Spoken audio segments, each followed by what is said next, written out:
নমস্কার সবাইকে, আমার চ্যানেলে তোমাদের সবাইকে স্বাগত জানাই। আজকে তোমাদের সাথে একটা দারুণ রেসিপি শেয়ার করব। আশা করি তোমাদের খুব ভালো লাগবে। তোমাদের বাড়িতে হঠাৎ অতিথি আসলে অবশ্যই কিন্তু এটা করে খাইও। সে তোমার এত প্রশংসা করবে যে তুমি নিজেই খুশি হয়ে যাবে। দেখো বন্ধুরা, আমি এখানটা দেখো আম নিয়ে নিয়েছি, কাঁচা আম। একটু বড় সাইজের কাঁচা আম নিয়েছি, সেটাকে দেখো আমি চোকলা সহকারে এরকমভাবে কেটে নিয়েছি লম্বা লম্বা করে। এবারে দেখো কড়াইতে আমি দিয়ে দিলাম সর্ষের তেল। অবশ্যই কিন্তু এটা সর্ষের তেলে করবে, তাহলে এর স্বাদটা দ্বিগুণ হবে। দিয়ে দিলাম এর মধ্যে সামান্য একটু পাঁচফোড়নটা কিন্তু দেবে। পাঁচফোড়নটা দিয়ে এরপরে এর মধ্যে আমি দিয়ে দিব একটা তেজপাতা। এবারে ভালো করে এটাকে একটু মিশিয়ে নেব, মানে একটু ভেজে নেব। এটা যখন হালকা ভাজা হয়ে যাবে, সুন্দর একটা গন্ধ বেরোবে, তারপরে আমি এর মধ্যে যে আমটা আমি কেটে রেখেছি সে আমটা আমি এর মধ্যে দিয়ে দেব। দেখো ভাজা হয়ে গেছে, আমি আমগুলো দেখো দিয়ে দিচ্ছি। আমটা না এরকমভাবেই কাটার চেষ্টা করবে, একটু খোসা সহকারে, মানে চোকলাটা সহকারে নেওয়ার চেষ্টা করবে, তাহলে দেখবে খেতে দুর্দান্ত হবে এটা। দেখো আমি এটাকে খুব ভালো করে এবারে মিশিয়ে নিচ্ছি। ভালো করে এটা মেশানো হয়ে গেলে আমি এর মধ্যে দিয়ে দিব আন্দাজ মতন একটু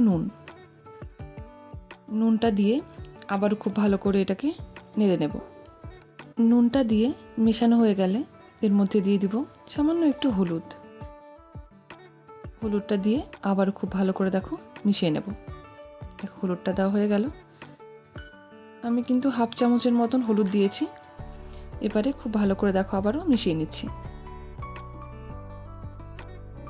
এবারে আমটাকে হালকা একটু ভেজে নেব এই হলুদ আর লবণটা দিয়ে। এরপরে দেখো দিয়ে দিলাম এর মধ্যে আন্দাজ মতন জলটা তোমরা একটু বুঝে দেবে যাতে আমটা সেদ্ধ হয়, সেই হিসাবে জলটা এর মধ্যে অ্যাড করবে। দেখো জলটা দিয়ে আমি এটাকে কিছুক্ষণ ফুটতে দেব, একটু ঢাকা দিয়ে দিব, তাহলে আমটা খুব তাড়াতাড়ি সেদ্ধ হয়ে যাবে। দেখো অনেকটা আমার সেদ্ধ হয়ে গেছে আমটা, আমি ঢাকনাটা খুলে নিলাম। এবার এটাকে আমি দেখে নেব যে আমটা কতটা সেদ্ধ হয়েছে। দেখো ভালো করে এটাকে আবার মিশিয়ে নিচ্ছি।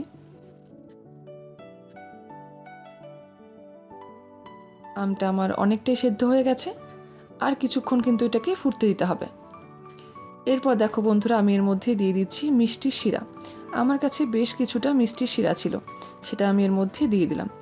তোমরা চাইলে এর মধ্যে চিনি দিতে পারো কি গুড় দিতে পারো, মিষ্টিটা তোমরা তোমাদের স্বাদ অনুযায়ী দেবে।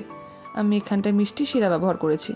এবার শিরাটা দিয়ে এটাকে ভালো করে নেড়ে নেব এবং এটাকে বেশ কিছুক্ষণ ফুটতে দেব। ফোটা অবধি একটু অপেক্ষা করতে হবে। যখন দেখব যে এটার শিরাটা, মানে জলটা ফুটে অনেকটা কমে গেছে, তারপর এটাকে আমরা নামিয়ে নেব।